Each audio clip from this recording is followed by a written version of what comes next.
नमस्कार दोस्तों, Dixon technologies आपको पता है कितना जबरदस्त स्टॉक है क्योंकि इसका बिजनेस मॉडल मैन्युफैक्चरिंग सेक्टर के ऊपर बेस्ड है और मैन्युफैक्चरिंग सेक्टर के अंदर ग्रोथ और एक्सपेंशन की पॉसिबिलिटीज अनलिमिटेड है। और उसके बाद इस सेक्टर को गवर्नमेंट ऑफ इंडिया ने भी सपोर्ट किया आत्मनिर्भर स्कीम के अंडर। और इसके अंदर बहुत सारी डील्स होने लगी।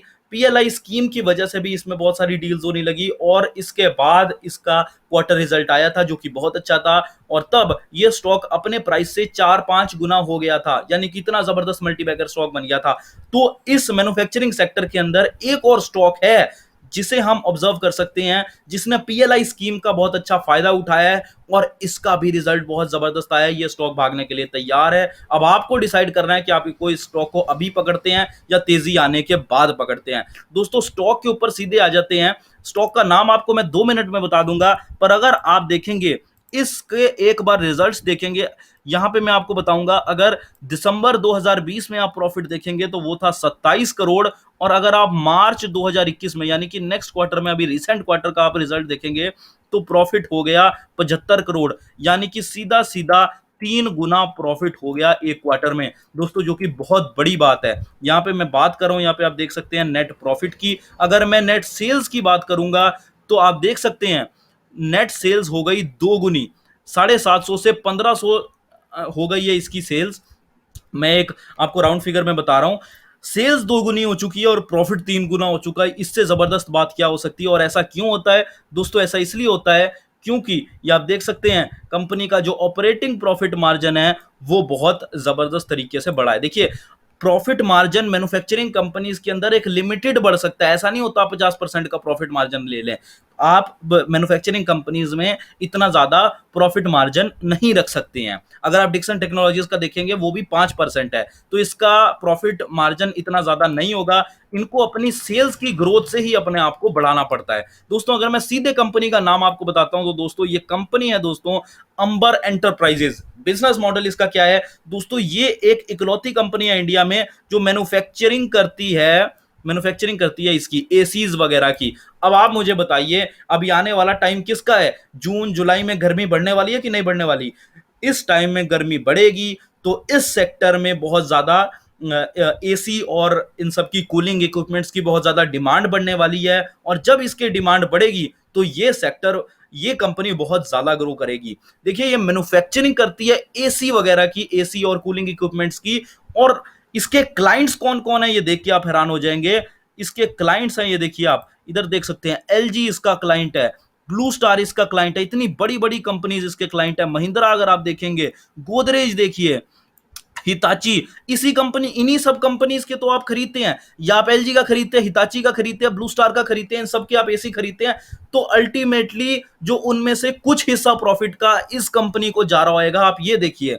इसलिए बोलते हैं कि इस सेक्टर में अनलिमिटेड प्रॉफिट्स की ग्रोथ है। अब ये जो कंपनीज है, बाकी ये तो मैंने अभी सुनी नहीं है, पर आप देख सकते हैं कि इतनी जबरदस्त कंपनीज हैं। और इस कंपनी का आने वाले क्वार्टर में भी और ज्यादा प्रोडक्ट्स की डिमांड होने वाली है।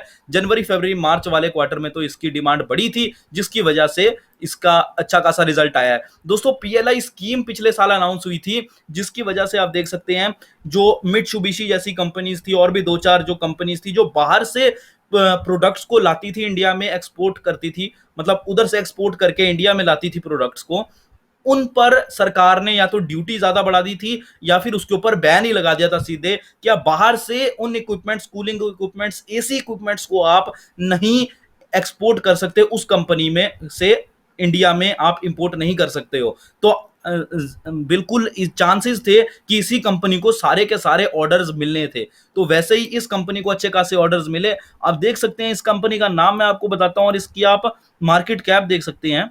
एक सेकेंड, आप इस कंपनी की मार्केट, ये अंबर इंडस्ट्रीज की मैं बात कर रहा हूं, एनएससी बीएससी दोनों पे लिस्टेड है। मार्केट कैप आप देख सकते हैं, इसका सिर्फ अभी 10,000 करोड़ है। स्मॉल कैप कंपनी है, मिड कैप होने में अब इसको टाइम नहीं लगेगा दोस्तों, सीधी बात है। इसका हाई और लो आप चेक कर सकते हैं। एक सेकेंड, इसका आप हाई और लो चेक कर सकते हैं, यानी कि एक साल के अंतर्गत ये कितना बढ़ चुकी है। एक साल में इसका 1100-1200 प्राइस था और अब 3600 इसका हाई बजा था। तो ये बहुत उस वक्त भी ये मार्केट ने पहले ही जज कर लिया था कि इसका इतना अच्छा प्राइस होने वाला है, मतलब इतनी ज्यादा इस कंपनी में ग्रोथ होने वाली है। तो दोस्तों, इसका अभी जो है प्रॉफिट बुकिंग आई थी, जिसकी वजह से इसका 3000 प्राइस हो गया था, पर हाई इसने मारा है 3600 रुपए का। दोस्तों अगर आपका स्टॉक का पीई देखेंगे तो पीई बिल्कुल ज्यादा है, इसमें कोई शक नहीं है। इसका पीई इसलिए ज्यादा है क्योंकि मैंने आपको एक वीडियो, पिछली वीडियो बना के दी थी कि पीई अच्छी कंपनीज का ज्यादा ही होता है। वो क्यों होता है आपको उस वीडियो में देखना, अगर आप नॉलेज लेना चाहते हैं। मैं डिस्क्रिप्शन में वीडियो का लिंक भी डाल दूंगा।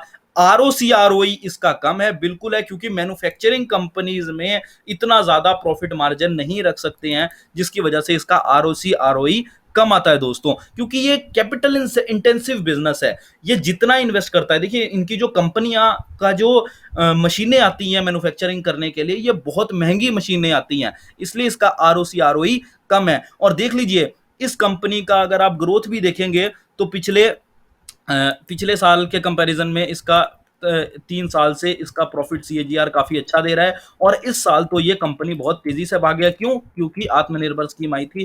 कुछ इसमें आप देखेंगे कि पिछले साल जब कोरोना का क्वार्टर हुआ था, लॉकडाउन का क्वार्टर हुआ था, उस टाइम पे इसकी ग्रोथ में बिल्कुल हैम्पर हुई थी। अगर आप उसका उस टाइम का रिजल्ट भी देखेंगे तो आप देख सकते हैं कि उस टाइम पे इसका जो प्रॉफिट की जगह इस कंपनी ने लॉस शो किया था। तो वो टाइम गया दोस्तों। अब आप देख रहे हैं उस वक्त तो बहुत ही स्ट्रिक्ट लॉकडाउन था, अब जो लॉकडाउन है वो इतने स्ट्रिक्ट भी नहीं है, और अगर किसी ने सामान खरीदना है तो खरीद सकता है। और एसी वगैरह का तो अब बिजनेस आने वाला है दोस्तों। अगर आप इसका शेयर होल्डिंग पैटर्न देखेंगे, पर शेयर होल्डिंग पैटर्न से पहले मैं आपको इसकी बोरिंग दिखा देता हूं। बोरिंग देखिए दोस्तों, इसकी बढ़ती जा रही है। बोरिंग क्यों बढ़ रही है? क्योंकि वैसे ही मैंने आपको बताया कि इसको बढ़िया बढ़िया मशीनें लेने के लिए अच्छा खासा इसको बोरोइंग लेनी पड़ेगी, लोन लेना पड़ेगा। पर आप देख सकते हैं कि इस क्वार्टर में इन्होंने बोरोइंग भी घटाई है, पर इसका देखिए 350 करोड़ के आसपास इसकी बोरोइंग है। पर इसके साथ आप इसके रिजर्व भी देख सकते हैं, 1500 करोड़ के आसपास इसके रिजर्व है, यानी कि पूरा का पूरा लोन इनके कंट्रोल में है। अगर मैं आपको एक बार इसका शेयर होल्डिंग पैटर्न दिखाऊंगा तो ये देखिए दोस्तों, इसका यहाँ पे आप शेयर होल्डिंग पैटर्न देख सकते हैं। एफआईआई डीआई ने ऐसी स्मॉल कंपनी में अच्छी खासी इन्वेस्टमेंट करके रखी हुई आप देख रहे हैं। एफआईआई ने कितने जबरदस्त परसेंटेज से अपनी ग्रोथ की है। पहले 11% इस कंपनी में माल खरीदा था, 12%, 13%, फिर 25%। हर हर क्वार्टर में ये अपनी जो है होल्डिंग्स बढ़ाते जा रहे हैं। वो क्यों बढ़ा रहे हैं दोस्तों? क्योंकि इन्हें पता है कि ये कंपनी आने वाले टाइम में बहुत अच्छा ग्रो करने वाली है। तो दोस्तों आपको ये कंपनी अगर आप, मुझे तो लगता है अब इस कंपनी में अच्छी खासी ग्रोथ आने वाली है, इसका स्टॉक भागने वाला है, क्योंकि इसका प्रॉफिट बहुत तेजी से चढ़ा है और आने वाले टाइम में भी इसकी ग्रोथ है। तो आप इस कंपनी को खरीदने का विचार कर सकते हैं। अगर आपको ऐसे ही मल्टी बैगर स्टॉक्स की जानकारी चाहिए तो इस चैनल को सब्सक्राइब कर दीजिए, इस वीडियो को लाइक जरूर कीजिएगा। अगर कोई डाउट है तो कमेंट सेक्शन में कमेंट जरूर पूछिएगा दोस्तों। धन्यवाद।